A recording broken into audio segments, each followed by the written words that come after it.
ರಾಗಿಯ ಮುದ್ದೆ ಮುರಿಸಿ ಉಪ್ಪೆಸ್ರಿನ ಖಾರ ಕಲಸಿ ರಾಗಿಯ ಮುದ್ದೆ ಮುರಿಸಿ ಉಪ್ಪೆಸ್ರಿನ ಖಾರ ಕಲಸಿ ಬೆಳ್ಳಾನೆ ಬೆಳ್ಳದಿಂಗಳಲ್ಲಿ ಉಂಡೆದ್ದು ಉಳ್ಳಾಡೋದು ಬಣವೆಯ ಮೆತ್ತೇಲಿ ಗಂಡನ್ನ ಮುದ್ದಾಡೋದು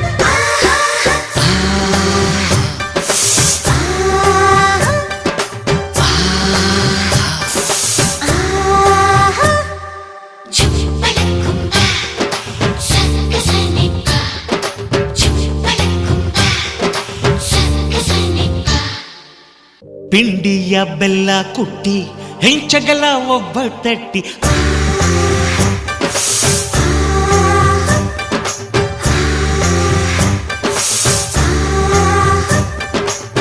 ಪಿಂಡಿಯ ಬೆಲ್ಲ ಕುಟ್ಟಿ ಹೆಂಚಗಲ ಒಬ್ಬ ತಟ್ಟಿ